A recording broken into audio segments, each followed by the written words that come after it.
Hello dear, आपका स्वागत है इस वीडियो के अंदर। ये अपनी लास्ट वीडियो है जो डिस्काउंट चैप्टर है उसकी, कंसेप्ट लेक्चर 6 है। इसके अंदर मैं आपको मिसलेनियस क्वेश्चंस करवाऊंगा। इन मिसलेनियस क्वेश्चंस का क्या मतलब है? नंबर 1 सबसे पहले तो इसके अंदर मेरे ख्याल 8 या 9 क्वेश्चन ही करवाऊंगा। इनके अंदर कोई भी नया कंसेप्ट नहीं बताऊँगा। कुछ क्वेश्चन ऐसे थे जो मैं किसी भी कंसेप्ट के अंदर नहीं रख पाया या मेरा वहाँ पर कराने का दिल नहीं किया। इनको मैं भले ही कैटेगराइज भी कर सकता था, मैंने सोचा लास्ट में इनको करवाऊंगा। ठीक है, तो अब तक मैंने सारी नॉलेज आपको दे दी है डिस्काउंट के रिलेटेड, तो यहाँ पर मैं नई नॉलेज नहीं दूंगा। एक आधे अलग तरह के क्वेश्चन हम कर रहे होंगे बस, है ना। नए कंसेप्ट हम नहीं कर रहे होंगे, उन्हीं कंसेप्ट के ऊपर बेस्ड क्वेश्चन करेंगे, उन्हीं कंसेप्ट के ऊपर बेस्ड ही निकल आएंगे। ठीक है, 8-9 क्वेश्चन होंगे बस। तो स्टार्ट करते हैं। अपना चैप्टर 1 हिसाब से ख़त्म हो चुका है, इसके बाद थोड़ी सी और कंप्लीटनेस आ जाएगी। है जी, फाइनल एक टच कर रहे हैं। तो मेरे बताने से पहले हर एक क्वेश्चन को आपने खुद करने की कोशिश करनी है, भले ही आपको टाइम लग जाए, हैं कि थोड़ा सा करने में आपको वक्त लग गया और बीच में ही आप मेरा सॉल्यूशन देख ले रहे हो, ये काम नहीं करना है। आपको मैं सिखा रहा हूँ तो आपके दिमाग को यूज़ करना मैं सिखा रहा हूँ, इस डायरेक्शन में सोचना सिखा रहा हूँ, जिस डायरेक्शन से क्वेश्चन सोल्व होंगे। तो आप सोचना कैसे सीख पाएंगे? जब आप सीखने में टाइम इन्वेस्ट करेंगे, सीखने में एनर्जी एफर्ट्स इन्वेस्ट करेंगे, तभी सीख पाएंगे, है ना। सिर्फ मैं बोलूँ आप मेरे को सुन लो, उससे आप नहीं सीख पाओगे, अपना दिमाग लगाना पड़ेगा। तो कभी भी जल्दबाजी नहीं करनी सॉल्यूशन देखने में कि भाई मैं तो यहाँ पर खड़ा ही हूँ, वीडियो आपने पॉज कर दी, बटन मारोगे मैं बोलना स्टार्ट कर दूंगा। जल्दबाजी नहीं करनी, ठीक है। आराम से तसल्ली से इंटरेस्ट लेके पढ़ना है, चीज़ों को सीखने के लिए पढ़ना है। चलिए जी, तो कोशिश करना कि मैक्सिमम क्वेश्चन आप खुद कर लो, क्योंकि कुछ नया है नहीं, और फिर बाद में मेरा सॉल्यूशन भी देख लेना। अगर चीज़ें कभी कभी ईजी लगती हैं तो वैसे तो भैया इतना बोर होने की हिम्मत रखो कि कभी कभी ईजी लगती हैं तो ईजी चीज़ें भी आप उसी पेस पर सीख पाओ जिस पेस पर मैं सिखा रहा हूँ। लेकिन जब आप कोर्स को रिवाइज करेंगे, रिपीट करेंगे, तो भले ही आप कोर्स की स्पीड को बढ़ा सकते हैं, या बहुत ही ईजी आपको लगे तो आप स्पीड को बढ़ा सकते हैं। अदरवाइज उसी पेस पर देखने की कोशिश करो जिस पेस पर मैं बता रहा हूँ, किसी रीज़न के कारण ही उस पेस पर मैं बता रहा हूँ। चलो जी, बताओ अब। Marked price of a chair is 37.5% more than it's cost price. Marked price इतने परसेंट ज़्यादा है, तो इतने परसेंट मोर का क्या मतलब है भाई? 3 ज़्यादा है 8 पर, किससे? कॉस्ट प्राइस से ज़्यादा है, तो मुझे रेशियो मिल गया कॉस्ट प्राइस और मार्क्ड प्राइस का। तो देख लेते हैं, ये 3 ही प्राइस है जो गेम में होते हैं। तो अगर कॉस्ट प्राइस 8 रुपये है तो इससे वो 3 रुपये ज़्यादा है, यानी कि 11 रुपये। CP और MP का रेशियो मिल गया। If selling price and market price both are increased by this much %, then the profit become 3 times. अगर मैं मार्केट प्राइस को भी बढ़ा दूं, यहाँ पर मेरी बात को सुनिएगा, अगर मैं मार्केट प्राइस को भी बढ़ा दूं कुछ परसेंट, ये बोल रहे हैं, और सेलिंग प्राइस को भी बढ़ा दूं कुछ %, तो प्रॉफिट बढ़ जाता है। मुझे एक बात बताओ, प्रॉफिट होता क्या है? प्रॉफिट होता है कॉस्ट प्राइस और सेलिंग प्राइस के बीच का डिस्टेंस। कॉस्ट प्राइस से कितने ज़्यादा में बेच दिया, तो मार्केट प्राइस को बढ़ाने से प्रॉफिट पर घंटा फर्क नहीं पड़ता, है ना। आम भाषा में बताएं तो मार्केट प्राइस को बढ़ाने से प्रॉफिट पर कोई फर्क नहीं पड़ता। क्लियर है? प्रॉफिट पर फर्क पड़ेगा, प्रॉफिट या लॉस पर, क्योंकि प्रॉफिट और लॉस होता है कि भैया कॉस्ट प्राइस से कितने ज़्यादा में या कितने कम में बेचा, सेलिंग प्राइस को या कॉस्ट प्राइस को चेंज करने पर। तो सेलिंग प्राइस को जब उसने चेंज किया तो प्रॉफिट पर फर्क पड़ेगा, जो भी पड़ा।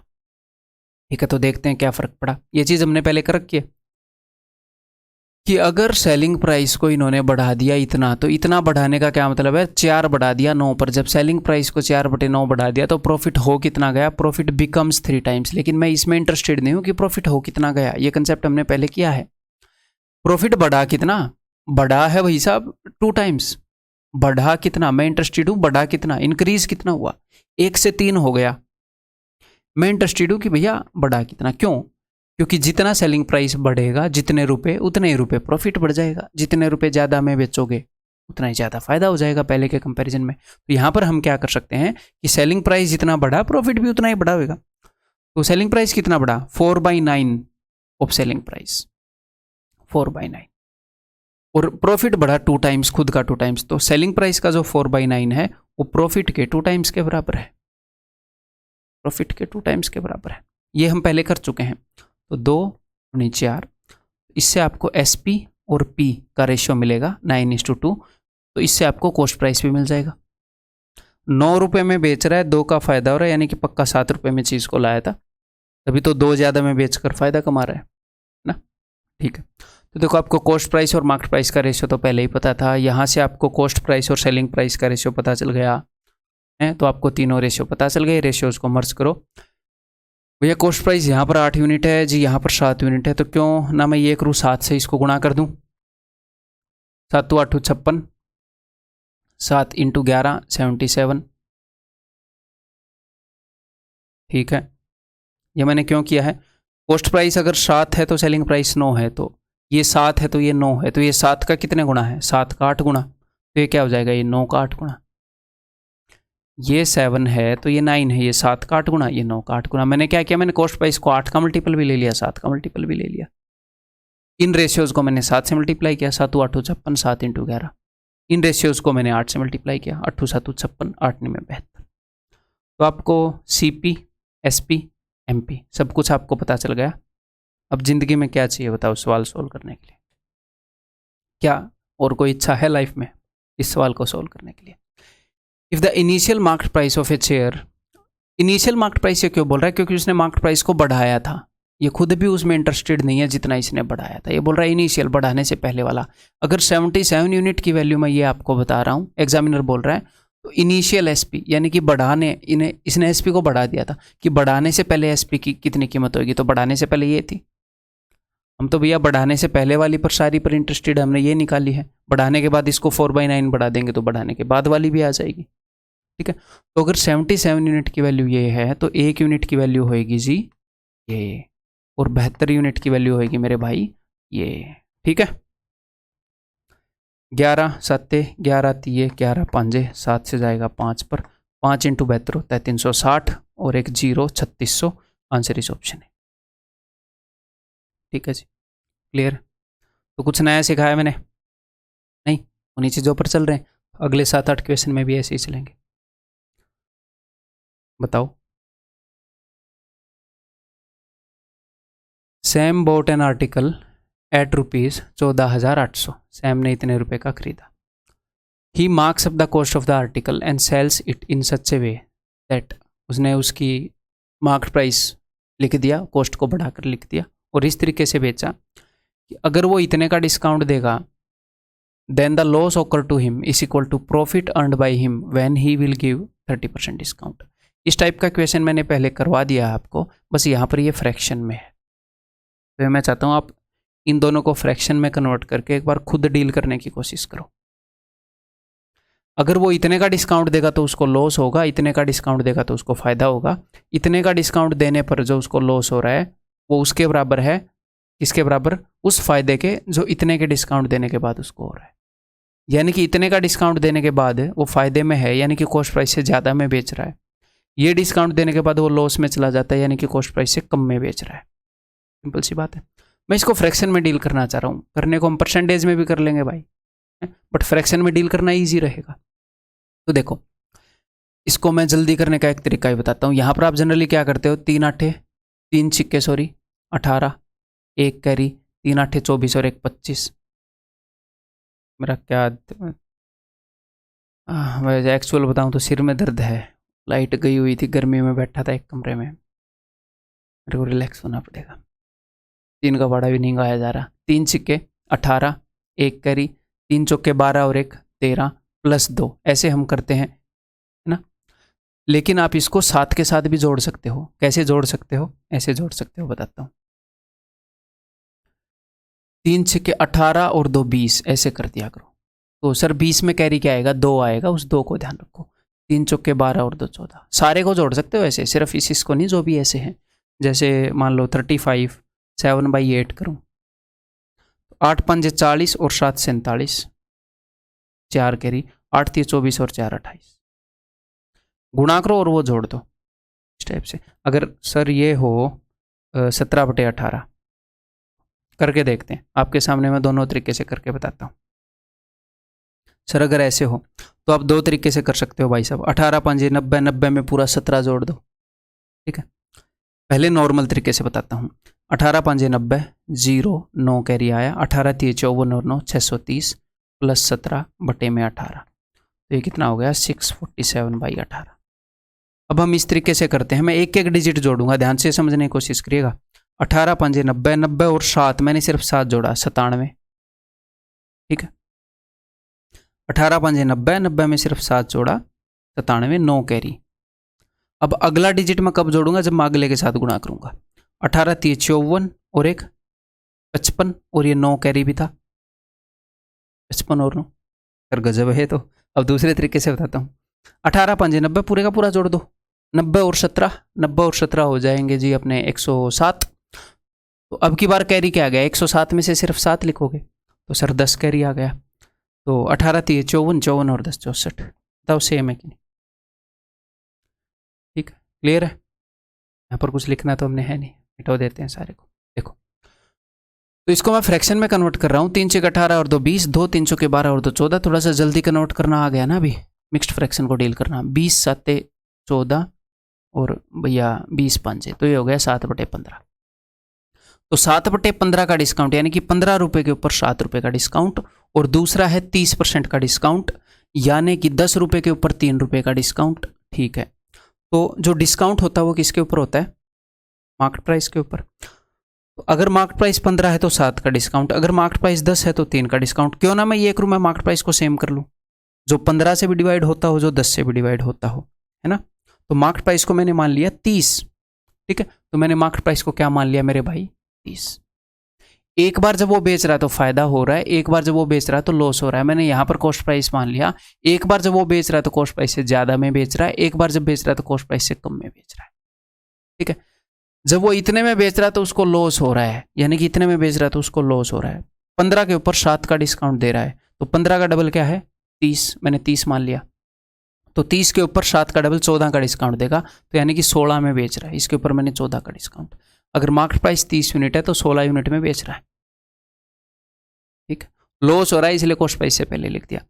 अगर मार्केट प्राइस 30 है तो 9 का डिस्काउंट दे रहा है। इस केस में 10 का 3 गुना, 3 का 3 गुना 9 का, तो यानी कि 30 के ऊपर 9 का डिस्काउंट 21 यूनिट में बेच रहा है। जब वो 21 यूनिट में बेच रहा है तो फायदा हो रहा है, 16 यूनिट में बेच रहा है तो नुकसान हो रहा है। जितना इसमें फायदा हो रहा है उतना इसमें नुकसान हो रहा है, यानी कि कॉस्ट प्राइस है एग्जैक्टली बीच में है, इसके और इसके। तो इसके बीच में क्या होगा, this plus this divided by 2, तो यानी कि 37/2।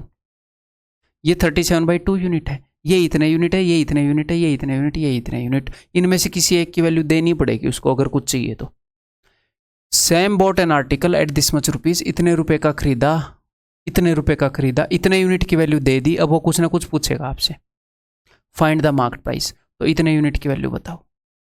है जी, है बहुत ही सिंपल, कोई दिक्कत नहीं, आगे से ऐसे देख पाओगे। ठीक है, और धीरे धीरे मैं आपकी समझ को डेवलप करने की कोशिश कर रहा हूँ। मैं एक बार जो बताऊंगा, एक बार में आपके दिमाग में वो चीज़ हमेशा के लिए फिट नहीं होएगी, वो 100% क्लैरिटी के साथ नहीं जाएगी, इसलिए आपको रिपीट करने के लिए बोल रहा हूँ। कंटेंट इस तरीके का तैयार कर दिया गया है कि एक भी क्वेश्चन बाहर से करने की ज़रूरत ही नहीं है, एक भी अपडेटेड क्वेश्चन के लिए भी नहीं है आपको ज़रूरत। एक तो आज तक के सारे अपडेटेड क्वेश्चन इसके अंदर मैंने ऐड कर दिए हैं, क्लियर है। और जब पूरा कोर्स आप खत्म कर लोगे तो आपको एक फोल्डर भी मिल जाएगा। अगर किसी चैप्टर में एक क्वेश्चन की भी जरूरत होगी तो एंड में डाल दूंगा अपडेटेड करके। ठीक है, वैसे आज तक का है, आगे इन फ्यूचर एग्जाम भी होंगे तो ठीक है, अदरवाइज इससे बाहर आगे वाले एग्जाम में भी कुछ आने वाला है नहीं। ठीक है जी, इतने यूनिट की वैल्यू वो है, तो एक यूनिट की वैल्यू क्या होगी, एक यूनिट की वैल्यू होगी भाई ये, और हमें कितने यूनिट की वैल्यू चाहिए, 30 यूनिट की, तो ये होगी। ठीक है, दैट्स इट। काटा पिट्टी करो, कितने पर जाएगा, 4 पर जाएगा। ठीक है, 4 दूनी 8 24, 24,000 will be the answer, that is option. ठीक है, तो आंसर क्या हो जाएगा, option A.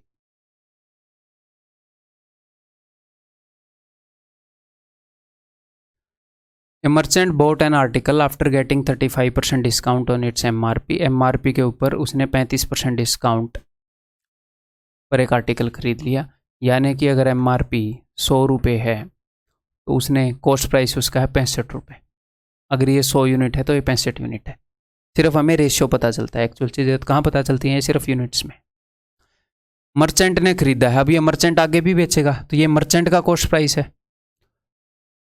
Merchant marks it at 600 rupees more than the price he had bought for, जितने में उसने खरीदा था उससे 600 रुपये ज़्यादा मार्क कर दिए। तो मर्चेंट ने जो आर्टिकल पर मार्क किए हैं ये मैं लिख रहा हूँ। मर्चेंट ने जब खरीदा था तो आर्टिकल पर ये लिखा हुआ था, वो अलग सीन है। अब उसने खुद पर्सनली अपने हाथों से लिखा है, उसने ये मार्क कर दिए। तो उसने यहाँ से जितने में उसने खरीदा उससे 600 रुपये ज़्यादा मार्क कर दिए। तो यहाँ से यहाँ तक का जो डिस्टेंस है इन दोनों प्राइसेस के बीच में जो गैप है वो 600 रुपये का है। ठीक, इसके बाद क्या हुआ, and gives a discount of 15% on it, इसके ऊपर उसने 15% का डिस्काउंट दिया और बेच दिया। ठीक है जी, 15% का डिस्काउंट दिया और बेच दिया। If the amount of profit earned bye merchant is 432, जो उसने प्रॉफिट अर्न किया वो 432 है। अब प्रॉफिट का क्या मतलब होता है कि जितने में खरीदा उससे कितने ज़्यादा में बेच दिया। तो जितने में खरीदा उससे कितने ज़्यादा में बेच दिया भाई साहब, यहाँ पर उसने 432 में बेच दिया।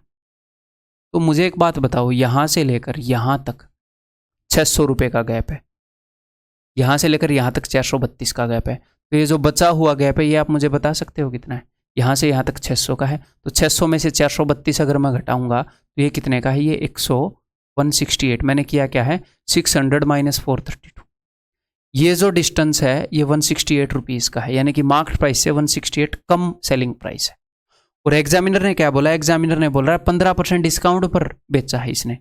15% डिस्काउंट का मतलब 100 की चीज़ 85 में, 100 की चीज़ 85 में, मैं 5 से काट रहा हूँ, 20 की चीज़ 17 में, यानी कि डिस्काउंट कितने का दिया है? 3 का दिया है। 3 यूनिट की वैल्यू पता चल गई। अब यहाँ पर अगर 3 यूनिट की वैल्यू पता चल गई तो 1 की निकाल सकते हो, फिर ये 65 की मत निकाल देना, क्योंकि ये 3 यूनिट की वैल्यू सिर्फ इस रेशियो के लिए वैलिड है। ये जो मैंने गुलाबी लिखा है, जानबूझकर गुलाबी लिखा है। ठीक है, क्या पूछा है उसने एक बार ये देखते हैं। Then find the initial market price for the merchant, merchant के लिए जो इनिशियल मार्केट प्राइस था ये हमने निकालना है। तो धीरे धीरे वहां तक हम पहुंचेंगे, जल्दबाजी नहीं करनी। अब ध्यान से समझो जरा, 3 यूनिट की वैल्यू ये है, तो 1 यूनिट की वैल्यू आएगी जी ये, मैं निकाल रहा हूँ 20 यूनिट की वैल्यू, तो 20 यूनिट की वैल्यू आएगी ये, मुझे मार्केट प्राइस मिल जाएगा। जैसे ही मुझे मार्केट प्राइस मिलेगा मैं इसमें से 600 रुपये घटाऊंगा, मैं यहाँ पर आ जाऊँगा। ये जो मुझे मिलेगी ये 65 यूनिट की वैल्यू मिलेगी, फिर मैं 100 यूनिट की वैल्यू निकाल लूँगा, क्योंकि इनको मैं आपस में यूज़ कर सकता हूँ। इनको मैं यूज़ कर सकता हूँ आपस में एक दूसरे को निकालने के लिए, इनको मैं कर सकता हूँ। ये अलग चीज़ों का रेशियो, ये अलग चीज़ों का रेशियो। क्लियर? ओके जी। तो 3 5 15, 3 6 18, ये हो गया 1120। यहाँ पर हम पहुँच गए हैं। 600 घटाऊँगा, माइनस 600, तो भाई ये हो जाएगा 11 में से गए 5, 520। ये 520 जो है ये 65 यूनिट की वैल्यू है, मुझे 100 यूनिट की चाहिए, तो इसको मैं डिवाइड करूँगा 65 से और गुणा कर दूंगा 100 से। ये अपना आंसर हो जाएगा भाई। तो 13 चौके 52, 13 5 65, 5 दूनी 10, 4 दूनी 8 और 2 0 800। Option B is the answer. ठीक, क्लियर है, समझ में आ गई। अब इसी क्वेश्चन को मैं आपको इस तरीके से करवा दूं, कोई बहुत बड़ी बात नहीं है कि आप ऐसे मेंटली कर लोगे ऐसे ऐसे, और ऐसे ही 5 क्वेश्चन आपको प्रैक्टिस कर लूँ कि फास्ट 10 सेकंड में करवा दूँ, लेकिन होएगा क्या, वो रास्ता आप भूल जाओगे। आपको यही रास्ता फॉलो करना आना चाहिए। आपकी समझ इतनी डेवलप हो जानी चाहिए कि क्वेश्चन को वो कैसे भी तोड़ेगा मरोड़ेगा। तो मैं इसके लिए आपको शॉर्टकट नहीं बताऊंगा, स्पेसिफिक इस क्वेश्चन के लिए, स्पेसिफिक इस क्वेश्चन के लिए शॉर्टकट बताऊंगा। वो कल को कुछ और कर देगा, यहाँ पर प्रॉफिट हो रहा है, लॉस वाली टर्म इंक्लूड कर देगा, फिर से रटते फिरोगे। तो एक लेवल पर हमारी समझ इतनी मैच्योर होनी चाहिए कि वो जिस हिसाब से हमें घुमाएगा फिराएगा, हमें वैसे घूमना फिरना आना चाहिए। ठीक है, बेसिक अंडरस्टैंडिंग हमारी डेवलप होनी। ये नहीं है कि इसके लिए मैं आपको एक फॉर्मूला बता दूं 10 सेकंड में हो रहा है, जब ऐसा क्वेश्चन आए तो ऐसे करना। पता नहीं 10 साल में आएगा ऐसा क्वेश्चन, क्या पता आपके पोते के काम आए वो फॉर्मूला, आपके काम ना आए। ठीक है, ये बताओ,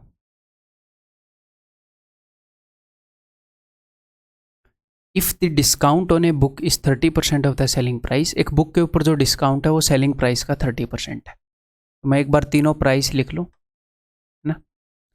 अगर सेलिंग प्राइस 10 रुपये है तो डिस्काउंट 3 रुपये है, तो अगर डिस्काउंट यानी कि मार्केट प्राइस से 3 रुपये कम में बेचा होगा तो मार्केट प्राइस 13 रुपये आ गया। इसका 30% है ना, ये 10 है तो ये 13 है। ठीक है जी। And discount percent equals profit percent, और डिस्काउंट का जो परसेंटेज है वो प्रॉफिट परसेंट के बराबर है। डिस्काउंट परसेंट हम किस चीज़ के ऊपर कैलकुलेट करते हैं, डिस्काउंट परसेंटेज कैलकुलेट करते हैं मार्केट प्राइस पर। तो डिस्काउंट परसेंटेज क्या होएगा, 3 का डिस्काउंट 13 पर, तो इसको इंटू 100 मत करना।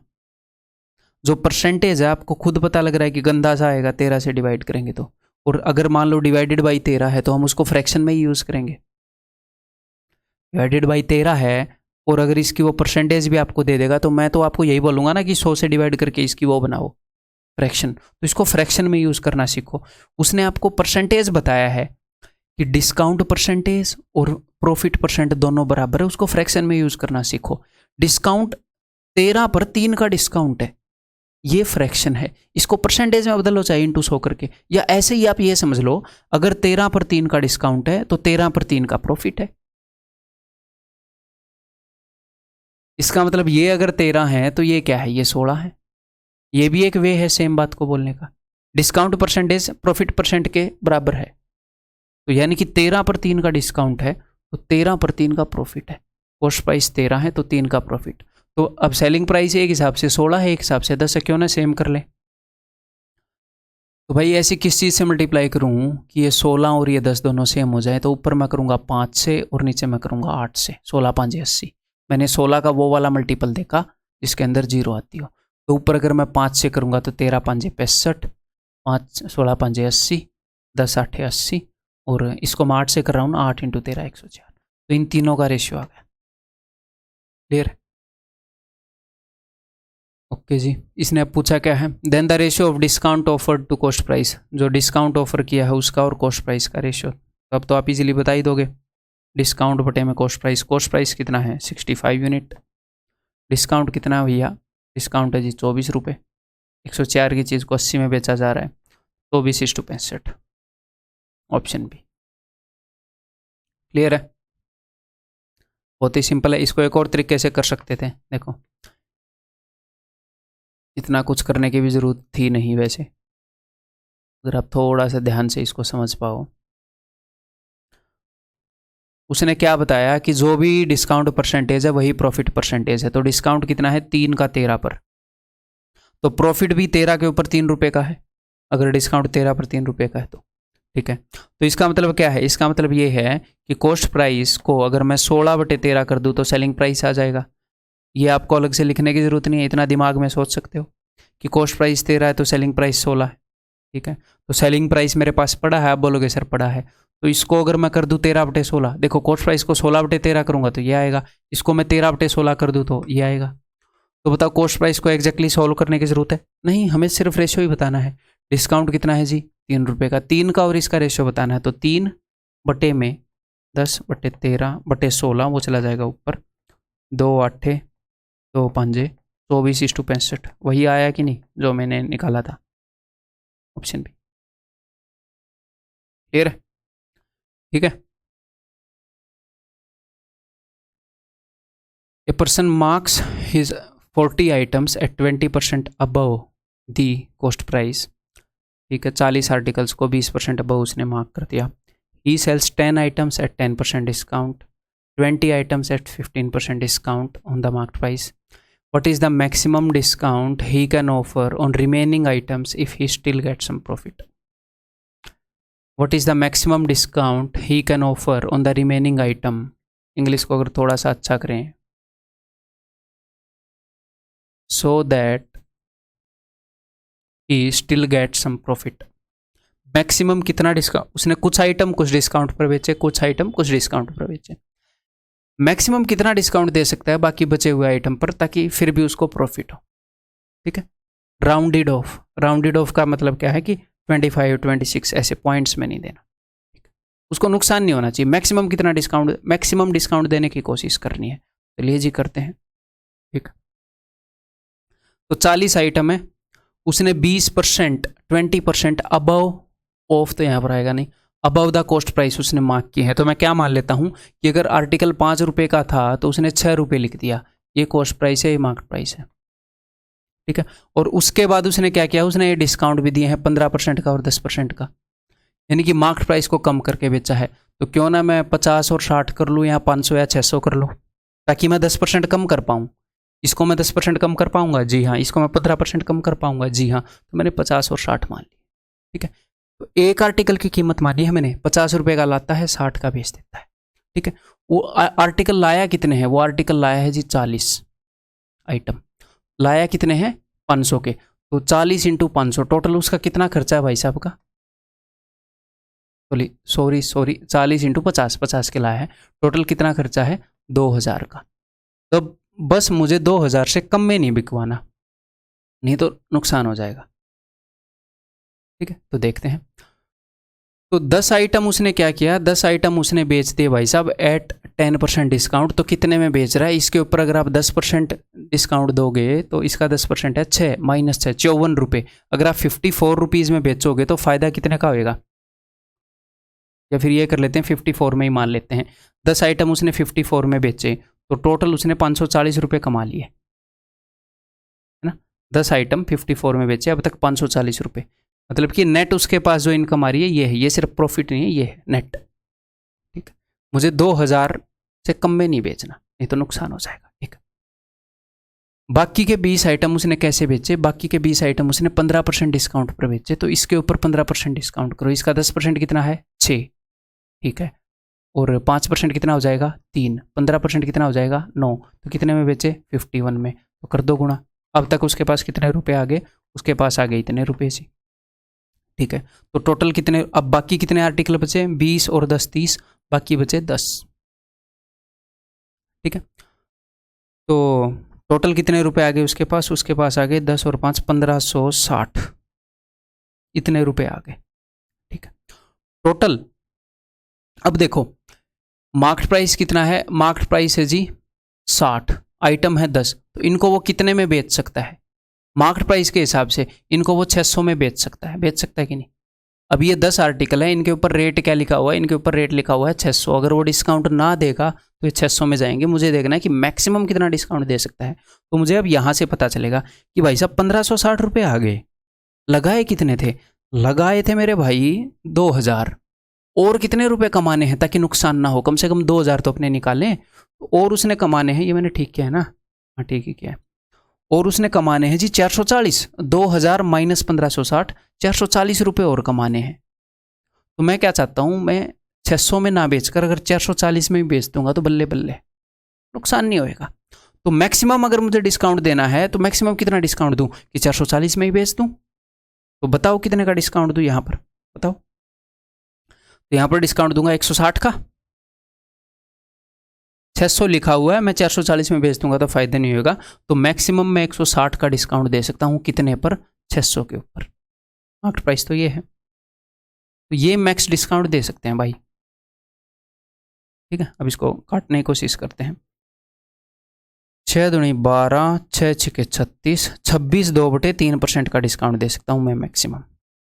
वो बोल रहा है राउंड ऑफ करके बताओ, तो राउंड ऑफ करके या तो मैं 26 का, अब यहाँ पर कई बच्चों को लगेगा कि ये 27% के पास है तो 27% आंसर होना चाहिए, लेकिन मेरे भाई अब यहाँ पर ऑप्शन में 27 भी नहीं है।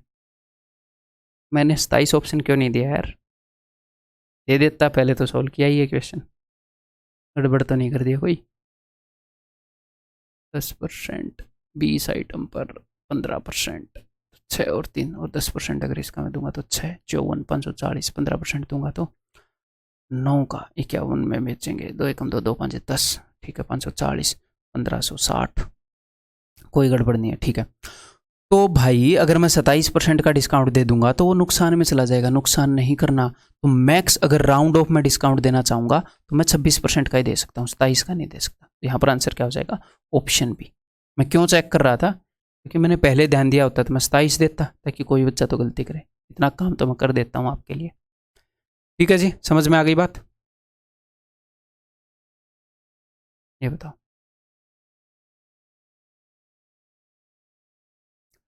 If Fatima sells 60 identical toys at a 40% discount on the printed price, Fatima 60 toy बेचना चाह रही है, 40% डिस्काउंट पर बेचेगी प्रिंटेड प्राइस पर, देन सी मेक्स 20% प्रॉफिट। ठीक है, तो 40% डिस्काउंट का क्या मतलब है? 40% डिस्काउंट का मतलब है मेरे भाई मार्केट प्राइस से 40% कम करके बेचना, यानी कि 60% ऑफ मार्केट प्राइस पर बेचना। जब वो 60% ऑफ मार्केट प्राइस पर बेचती है तो उसको 20% फ़ायदा हो जाता है, यानी कि 120% ऑफ कॉस्ट प्राइस वो अर्न कर लेती है। लेकिन यहाँ पर इससे कोई लेना देना नहीं है, क्वेश्चन इस तरह का है। अब मैं आपको आगे बताऊंगा, देखना। 10 of these toys are destroyed in fire, इनमें से 10 टॉय फायर में डिस्ट्रॉय हो गए। While selling the rest, how much discount should be given on the printed price so that C can make the same amount of profit, ताकि वो same amount of profit earn कर सके। उसको उतने ही रुपए निकालने हैं जितने वो पहले निकाल रही थी, उतने ही निकालने हैं। तो भाई मुझे एक बात बताओ, इस क्वेश्चन को भूल जाओ, मैंने पहले भी आपको एक बात बताई है। आप कुछ आर्टिकल लाए, आप कुछ चीज़ें खरीद कर लाए, आप उनको बेचना चाह रहे हो, तो जब आप बेचोगे तो मान लो आप कुछ रुपए कमाओगे, ठीक है। आप कुछ प्राइस पर बेच रहे हो, आप कुछ रुपए कमा रहे हो। लेकिन हुआ क्या, आपने डिसाइड किया था कि इस रेट पर बेचूंगा और इतने रुपए कमा लूंगा। लेकिन आपके आधे आर्टिकल गुम गए, टूट गए, कुछ भी हो गया, तो आपके पास आर्टिकल कितने बचे? आधे। अगर आपको उतने ही रुपए कमाने हैं पहले जितने, तो आपको किस रेट पर बेचना पड़ेगा पहले के कंपैरिजन में? चीजें आधी बच गई तो पहले से डबल रेट पर बेचना पड़ेगा, अगर उतने ही रुपए कमाने हैं तो। ये चीज़ मैंने पहले की थी ना, जब चीज़ें गुम जाती हैं, अंडे टूट जाते हैं वहां पर। तो यहां पर उसके 10 टॉय टूट गए, तो बच कितने गए? उसके बच गए कितने? 60 थे, 50 बच गए 60 में से। 50/60, 5/6 टॉय बच गए। वो चाह रही है कि मैं उतना ही कमाऊं, तो इसको क्या करना पड़ेगा? इसको 6/5 गुना पर बेचना पड़ेगा। तो पहले वो मार्केट प्राइस के 60% पर बेच रही थी, आज वो इसका 6/5 गुना 12 छिक्के मार्केट प्राइस के 72% पर उसको बेचना पड़ेगा।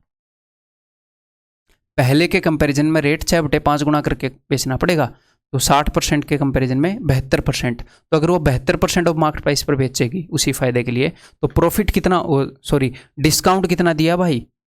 मार्केट प्राइस के 72% पर बेच रही है, तो 100 - 72 28% के डिस्काउंट पर बेचेगी, पहले जितना ही प्रॉफिट हो जाएगा, ठीक है। अगर इसको एक स्टेप और आगे लेकर जाएं, अगर वो ये बोले कि उसको कितने रेट पर बेचना चाहिए so that C can earn, पहले 20% प्रॉफिट था, 25% प्रॉफिट। अब बताओ एक बार, मैंने दो फैक्टर, मैंने प्रॉफिट वाला इन्वॉल्व नहीं किया था इस क्वेश्चन के अंदर, अब मैंने प्रॉफिट वाला भी इन्वॉल्व कर दिया। अब बताओ कैसे बताओगे अगर 25% फायदा कमाना है? तो भाई साहब देखो,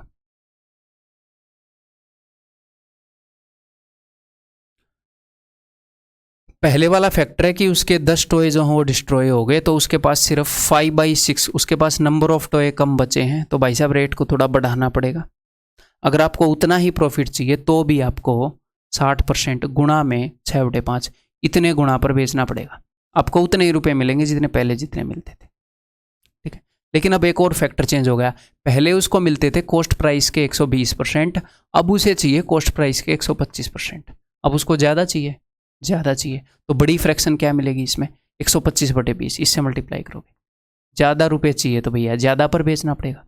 पहले वो मार्केट प्राइस के 60% पर बेच रही थी, टॉयज टूट गए तो थोड़ा सा ज़्यादा पर बेचना पड़ेगा, उतना ही प्रॉफिट चाहिए। अब इसको बहन को प्रॉफिट भी ज़्यादा चाहिए, थोड़ा सा और ज़्यादा पर बेचना पड़ेगा, अगर प्रॉफिट चेंज हो जाए तो। अगर ये बोले उसको लॉस चाहिए 10%, तो कॉस्ट प्राइस का 90% आ जाएगा, यहाँ पर 90/120 हो जाएगा, ठीक है। क्लियर है? तो फिर अब आप ये सोल्व कर लोगे, ये आंसर आ जाएगा। मैं इसको सोल्व करके ही बता देता हूँ आपको। 5 से काटूंगा ना, मैंने 25 से ही काट दिया। 5 से ये आ जाएगा 24, हाँ 24 आ जाएगा। 6 से मैं काट दूंगा, 4 पर 24 आ गया था, ठीक है। 5 चौके 20, 20 से इसको काट देंगे, 20 दिए 60, 25 दिए 75, तो उसको मार्केट प्राइस के 75% पर बेचना पड़ेगा, यानी कि 25% डिस्काउंट देगी, है तो बात बन जाएगी, ठीक है। क्लियर है? ये बताओ।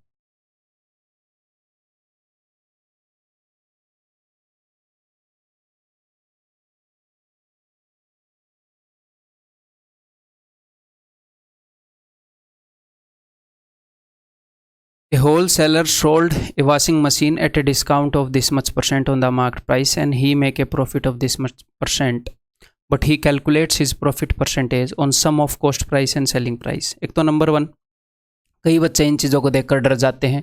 इन चीज़ों को देखकर भाई साहब डरा मत करो, आपको ये याद करने की ज़रूरत नहीं है। हो सकता है कुछ बुक्स में या कहीं पर आपको ये बता दिया जाए कि ये आपको ये रटे हुए होने चाहिए, नहीं होने चाहिए भैया। जितना रटना हेल्दी है उतना मैं आपको बता चुका हूँ परसेंटेज में। 100 से डिवाइड करो इसको, आपको फ्रैक्शन मिल जाएगी, बस इतना ही लोड लेना है दिमाग पर। ठीक है, क्लियर है?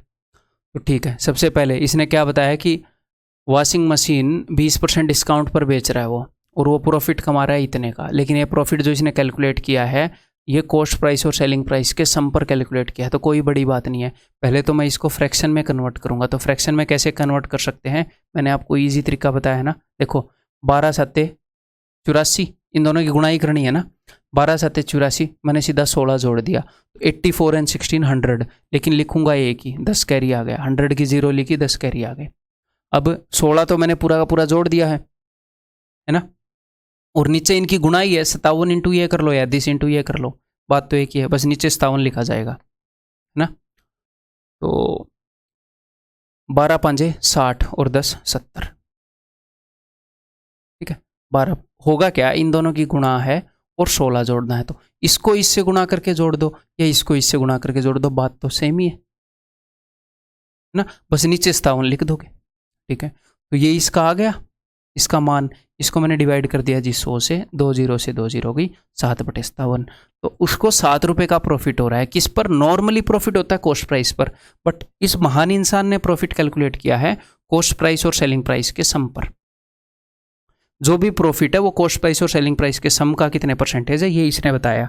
यानी कि अगर प्रॉफिट 7 रुपये है तो कॉस्ट प्राइस और सेलिंग प्राइस का सम 57 है। और सेलिंग प्राइस क्या होता है? सेलिंग प्राइस खुद कॉस्ट प्राइस और प्रॉफिट का सम होता है कि नहीं? कॉस्ट प्राइस से कितने ज़्यादा में बेचते हैं उसी को सेलिंग प्राइस बोलते हैं। अब आप इजीली निकाल लोगे, प्रॉफिट के सामने है 7, तो प्रॉफिट तो हो गया 7 रुपये, तो ये भी 7 रुपये, ये 57 है, 57 में से 7 निकालोगे तो 50 रुपये बच गए। ये कॉस्ट प्राइस भी 50, ये सॉरी, इन दोनों का सम कितना आ गया? जैसे मैंने सेलिंग प्राइस को तोड़ लिया तो एक्चुअल में ये है, इन सब की वैल्यू 57 है, 7 ये हो गया, ये दोनों की वैल्यू 50 है, तो यानी कि ये भी 25, ये भी 25, कॉस्ट प्राइस 25 है, सेम चीज़ है। तो कॉस्ट प्राइस मिल गया, प्रॉफिट मिल गया, सेलिंग प्राइस क्या हो गया? 25 और 7 32, सेलिंग प्राइस मिल गया। ठीक है, कॉस्ट प्राइस और सेलिंग प्राइस अपने पास है। अब ये बोल क्या रहे हैं आगे देखते हैं। If the cost price of the washing machine is this, cost price उसने बता दिया है, then find the market price of the washing machine, तो वॉशिंग मशीन बताओ, तो कोई बड़ी बात है नहीं। कॉस्ट प्राइस बता दिया तो सेलिंग प्राइस पता लग जाएगा, फिर डिस्काउंट बता दिया तो मार्केट प्राइस पता लग जाएगा। मैं इसको रेशियो से आपको बता देता हूँ, दोनों तरीके से ही बता देता हूँ। देखो तो भाई कॉस्ट प्राइस 25 यूनिट है, 25 यूनिट की वैल्यू उसने बता दी भाई साहब ने कितनी? 2000। 1 यूनिट की वैल्यू कितनी हो गई? इतनी।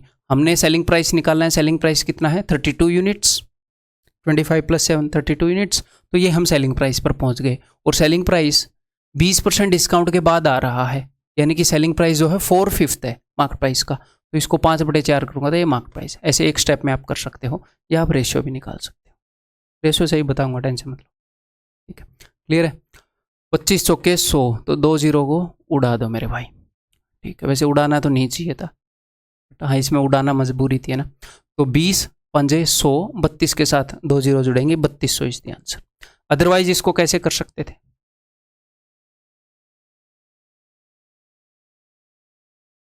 कॉस्ट प्राइस, अब वो इन सब का रेशियो देगा आपको, और उसकी बेचारे की मजबूरी है। कॉस्ट प्राइस अगर 25 है तो सेलिंग प्राइस 32 है, ये उसने बताया। और 20% डिस्काउंट का क्या मतलब है कि भाई अगर ये 5 है तो ये 4 है ना। तो ये देखो ऊपर वाले को 8 गुना करते ही बात बन रही है, 8 चौके 32, तो 8 5 40, ये आ गया। 25 यूनिट की वैल्यू बता दी, 40 की वैल्यू पूछ ली, 3200 ही आना है। ठीक है, ये मेरे ख्याल लास्ट क्वेश्चन है।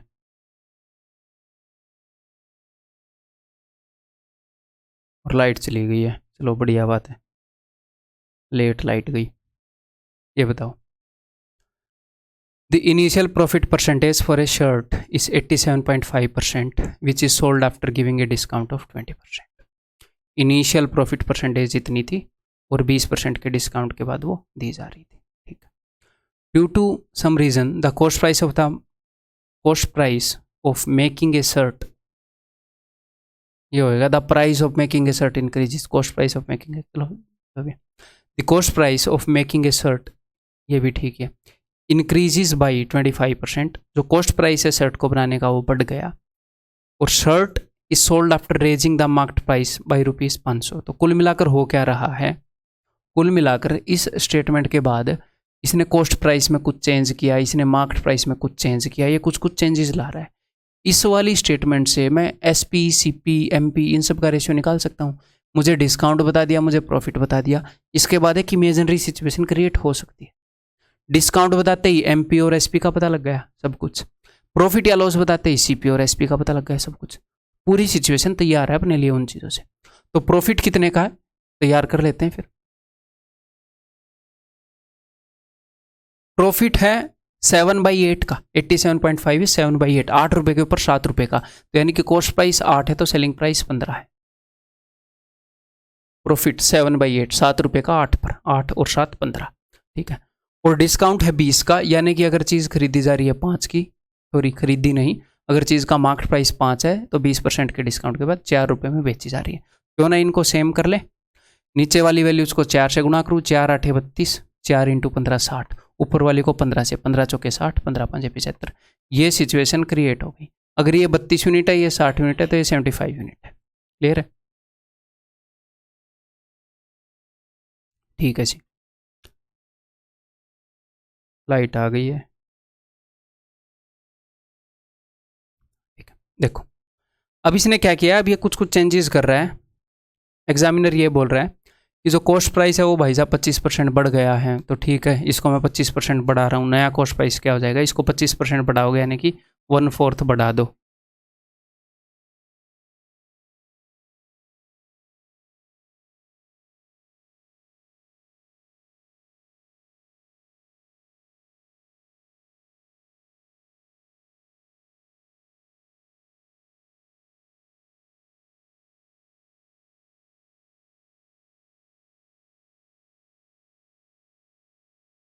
ठीक है, तो कॉस्ट प्राइस को अगर मैं 1/4 बढ़ा दूं यानी कि 8 रुपये बढ़ा दूं, तो नया कॉस्ट प्राइस 40 रुपये है। और ये क्या बोल रहे हैं, now A shirt is sold after raising the market price by ₹500। Market price 500 रुपये बढ़ा दिया, यानी कि इसके अंदर 500 रुपये जोड़ दिए, तो 575 मत कर देना, ये अलग रेशियो है, ये इतने इतने यूनिट्स हैं। तो नया मार्केट प्राइस हो गया 75 यूनिट प्लस 500 रुपये, जोड़ मत देना, ठीक है। ये मार्केट प्राइस है। क्या बोल रहे हैं, and giving a discount of 25%, 25% का हम डिस्काउंट दे रहे हैं, ऐसे ये बोल रहे हैं। If the percentage profit is still same, तो पहले परसेंटेज प्रॉफिट कितनी हो रही थी, ये हो रही थी 8 रुपये के ऊपर 7 रुपये, ये बोल रहे हैं अभी भी उतनी हो रही है, तो सेलिंग प्राइस लिख सकते हो। अगर 8 रुपये के ऊपर 7 रुपये प्रॉफिट हो रही है, अगर ये 8 है तो ये 15 है, 8 का 5 गुना, 15 का 5 गुना, सेलिंग प्राइस 75 यूनिट है फिलहाल नए वाला, ठीक है। अब आगे खुद दिमाग लगाओ, बहुत ही इजी सा स्टेप है। इन्होंने डिस्काउंट कितना बता रखा है, इन्होंने डिस्काउंट बता रखा है भैया, देखो 75 यूनिट, 75 यूनिट प्लस 500, यहाँ पर कोई रिलेशन मिल जाए तो मज़ा आ जाए। डिस्काउंट बता रखा है कि हम 25% दे रहे हैं, यानी कि अगर ये 4 यूनिट है तो ये 3 यूनिट है। इन दोनों के बीच में गैप कितने का है, इन दोनों के बीच में गैप है 1 यूनिट का। वैसे कितने का गैप है, 75 यूनिट, 75 यूनिट 500 का है, यानी कि ये 1 यूनिट के बराबर है। जो हरी वाली यूनिट मैंने लिखी है उस 1 यूनिट के बराबर है। पूछ क्या रहा है, find the new selling price, तो नया सेलिंग प्राइस तो 3 यूनिट है। अगर हरी यूनिट में बात करूं, 1 की वैल्यू 500 है तो 3 की वैल्यू 1500 है, नया selling price is option D. ठीक है, क्लियर है जी, दैट्स ऑल। आपका profit and loss and discount सारा कंप्लीट कवर हो चुका है। कहीं से भी एक भी क्वेश्चन सिंगल बाहर से करने की ज़रूरत नहीं है। प्रीवियस ईयर पेपर्स भी कहीं से करने की ज़रूरत नहीं है, कुछ भी करने की ज़रूरत नहीं है। इसी कोर्स को रिपीट करते रहो। अगर आपको कहीं और से करने की ज़रूरत पड़ेगी तो एक बात बताओ, मेरा क्या फ़ायदा फिर, अगर मैं इतना भी आपके लिए ना कर सकूँ। मैंने इसे अपना प्रोफेशन बना रखा है, अगर मैं इतना भी ना कर सकूँ दिन रात मेहनत करके, तो फिर मेरा क्या फ़ायदा। तो इतना मैंने कर दिया है इस कोर्स के अंदर, आपको कहीं से कुछ भी करने की ज़रूरत नहीं है। इसके अलावा सिर्फ मॉक टेस्ट दोगे, अगर नए क्वेश्चन इसके अलावा कहीं से करोगे तो सिर्फ मॉक टेस्ट से, ठीक है। और मॉक टेस्ट बहुत ज़रूरी है टाइम मैनेजमेंट सीखने के लिए। क्लियर है, तो अगले चैप्टर में मिलते हैं।